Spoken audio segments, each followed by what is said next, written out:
Let me begin with a simple question. Which country exports more garments to Europe? India or Bangladesh? Well, most people will instinctively say India. After all, India produces largest amount of cotton in the world, has over 1.4 billion people, and has been weaving clothes for centuries now.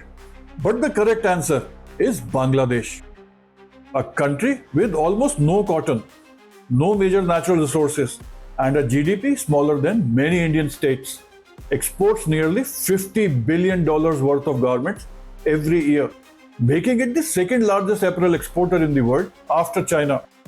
So how did Bangladesh achieve what India couldn't? Was it just cheap labor?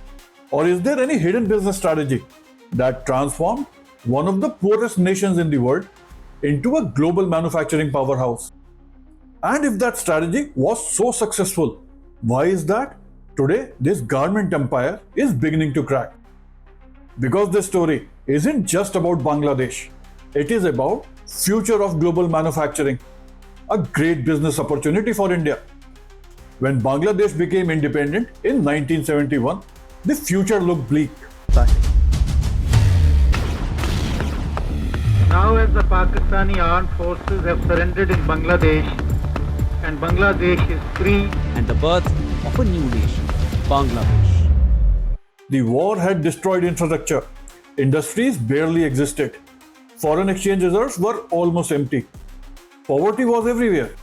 In fact, former US Secretary of State Henry Kissinger once described Bangladesh as a classic basket case.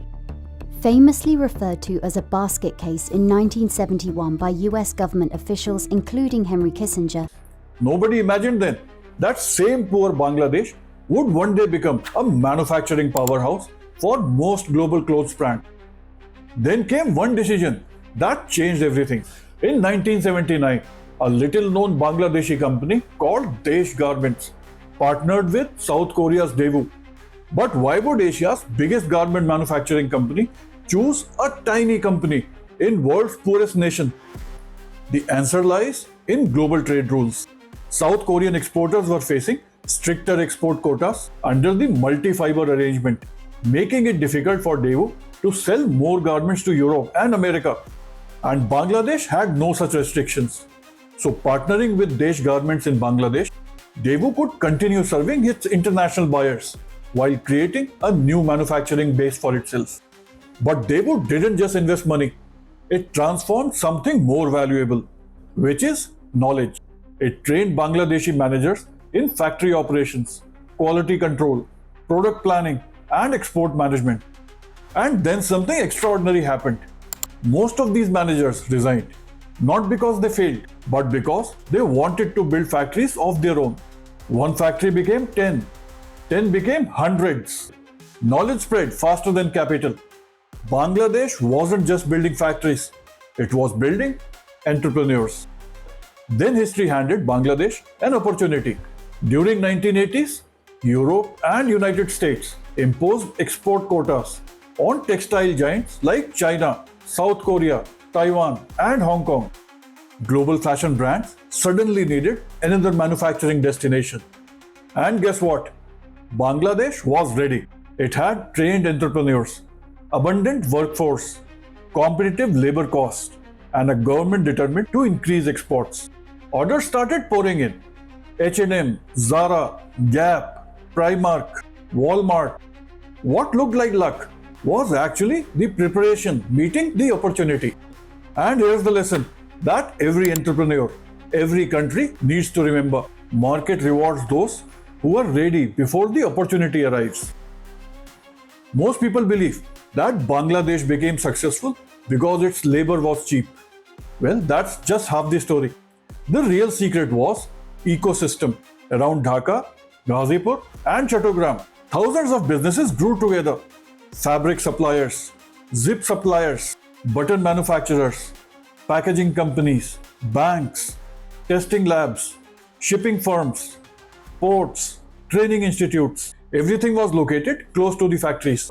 When one exporter received $1 million order, hundreds of factories start moving together. Production became faster, costs fell, quality improved, and delivery became more reliable.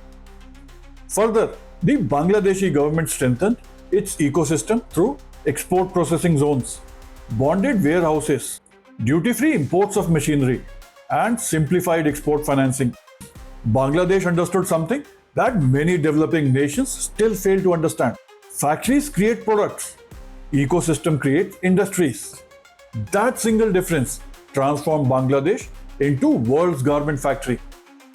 Now comes the surprising part. India had almost all the advantages. More cotton, a much larger workforce, better engineering talent, a bigger domestic market. So why didn't India dominate global apparel exports? Because manufacturing isn't won by resources alone. It is won by execution. For decades, India's textile industry remained fragmented, complicated regulations, slower logistics, smaller factories, longer delivery times. Meanwhile, Bangladesh focused on becoming easiest place for global brands to manufacture their basic apparel. Customers don't reward the country with most potential. It rewards the country that delivers on time every time. So not just the garments, but reliability became one of Bangladesh's strongest export advantage. But every competitive advantage has an expiry date. Today, Bangladesh faces four major challenges. First, wages are rising. Workers deserve better incomes. But higher wages reduce Bangladesh's biggest historical advantage. Second is political instability, which has created uncertainty. Now, global brands do not like uncertainty. Even a few weeks of disruption could transfer multi-million-dollar deals to another vendor or country. Third, automation is changing manufacturing. Robotic cutting machines, AI-powered quality inspection, digital production planning. As technology becomes cheaper, labor becomes less important. And finally, Bangladesh is moving up. Bangladesh is graduating now from United Nations least developed countries category.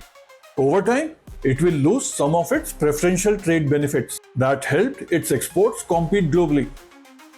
Meanwhile, Vietnam is moving into premium apparel. Indonesia continues expanding, and India is investing in PM Mitra textile parks, logistics corridors, and manufacturing incentives. The race has entered a completely new phase. Bangladesh proved one extraordinary truth. A country doesn't need oil. It doesn't need massive mineral reserves. It doesn't even need to grow its own cotton. What it needs is a business ecosystem for the world to depend on. That's how millions of Bangladeshis escape poverty.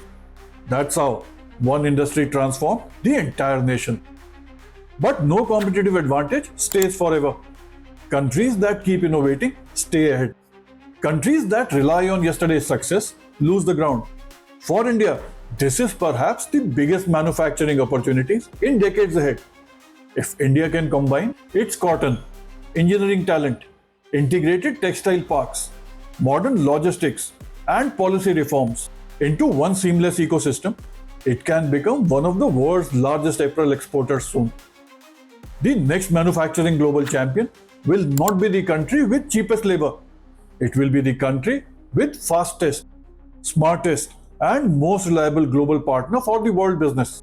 And that race has already begun. The question is, will India seize this opportunity, or will another Bangladesh emerge before it does? Do let me know your views in the comments, and if you have liked the video, do not forget to like it and subscribe to the channel. And definitely share with others who you think need to know this. Be inspired, keep building.